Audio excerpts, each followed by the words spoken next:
The storm outside hadn't been in the forecast, but maybe storms never really announce themselves before they break.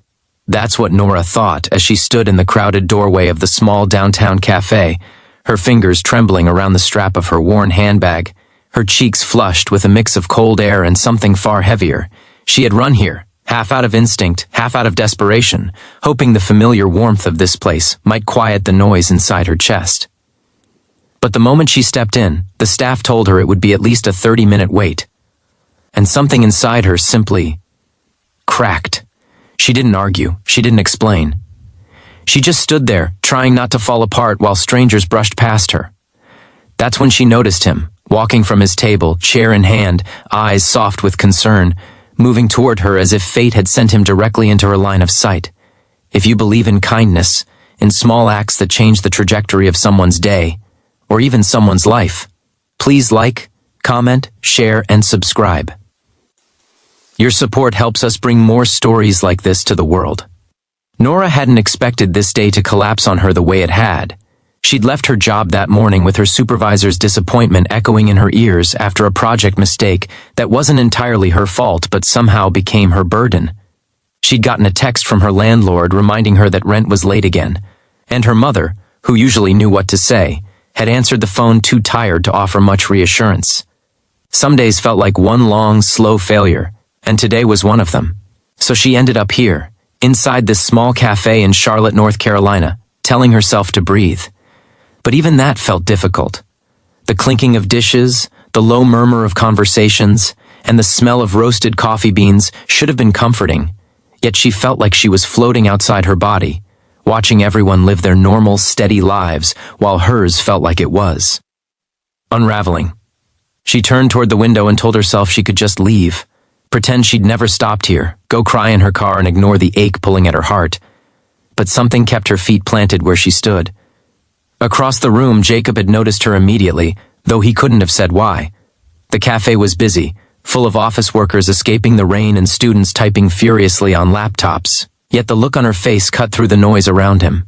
He didn't know her name, her story, or even what had shaken her so deeply, but he recognized the expression. He'd seen it on his sister, the day she lost her job, on his mother the week his father passed away, and even on himself the afternoon he realized he'd been drifting through life on autopilot. It was the look of someone holding too much alone. He stood up without overthinking it, sliding his chair away from his table. He had been eating lunch, reviewing architectural drafts on his tablet, planning a quiet afternoon. But plans didn't matter when someone clearly needed something. Space, kindness, or even just a place to sit.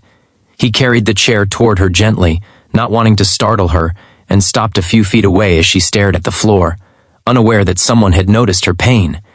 When she finally looked up and met his eyes, she felt a sudden warmth spread through the cold, heavy tightness inside her chest.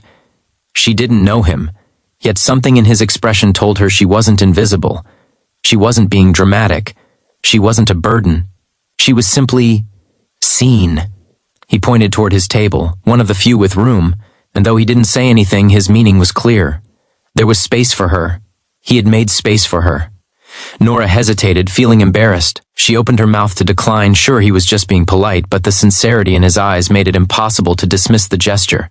She followed him to the table, her steps small, careful, as if afraid the moment might shatter if she moved too quickly. He pulled out the chair for her and she sat, clasping her hands together to keep them from shaking. He returned to his seat across from her, giving her enough distance to choose whether she wanted to talk or just exist quietly in his company. The rain outside grew heavier, streaking the windows with silver threads. Inside, the cafe hummed with warmth and life, and for the first time that day, Nora felt like she might survive the rest of it. She didn't tell him everything, not at first, but he didn't ask intrusive questions. He simply sat there with a gentle, patient presence, sipping his coffee as though it was the most natural thing in the world to share a table with a stranger who was fighting tears. When she finally managed to speak, her words came out in small, uneven pieces.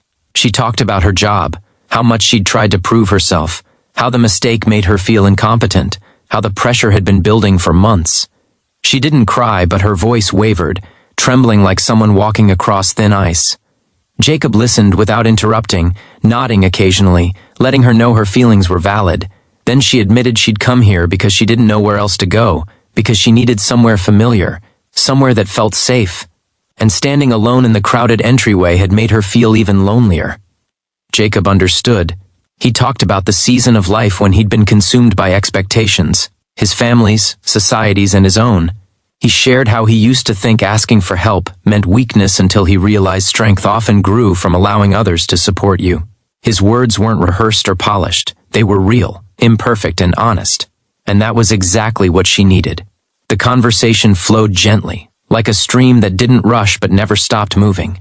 They talked until her breathing steadied, until her shoulders relaxed, until the heaviness on her chest felt lighter.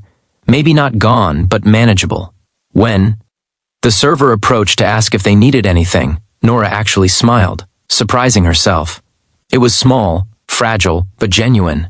As the rain slowed outside and afternoon light filtered back through the windows, Nora felt something shift inside her. She had walked into the cafe broken, trembling, convinced she was failing at life. But she was leaving with her heart steadier, her hope a little stronger, and the knowledge that the world held pockets of kindness she hadn't expected to find today. All because one stranger saw her, moved toward her, and made space where there wasn't any. Before they parted ways, Jacob handed her a napkin with a few encouraging words scribbled on it. Nothing cheesy, nothing exaggerated, just a reminder that she was stronger than she felt and worthy of good days ahead. It was simple, but it mattered. She tucked it into her pocket, knowing she would keep it. If this story touched your heart even a little, please like, comment, share, and subscribe. It truly helps us reach others who might need stories like this. Before the ending arrives, here's a special request. Comment below and tell us about a moment when a stranger showed you unexpected kindness. Nora stepped outside into the cool post-storm air, inhaling deeply as the clouds parted just enough to reveal a slice of soft blue sky. Life hadn't magically fixed itself in the past hour. Her problems were still waiting. But so was a new sense of strength. She wasn't as alone as she had thought. Sometimes hope came quietly. Sometimes healing began with nothing more than a chair pulled out by someone who cared enough to notice. And sometimes a small act of kindness was enough to change the course of an entire day, maybe even a life.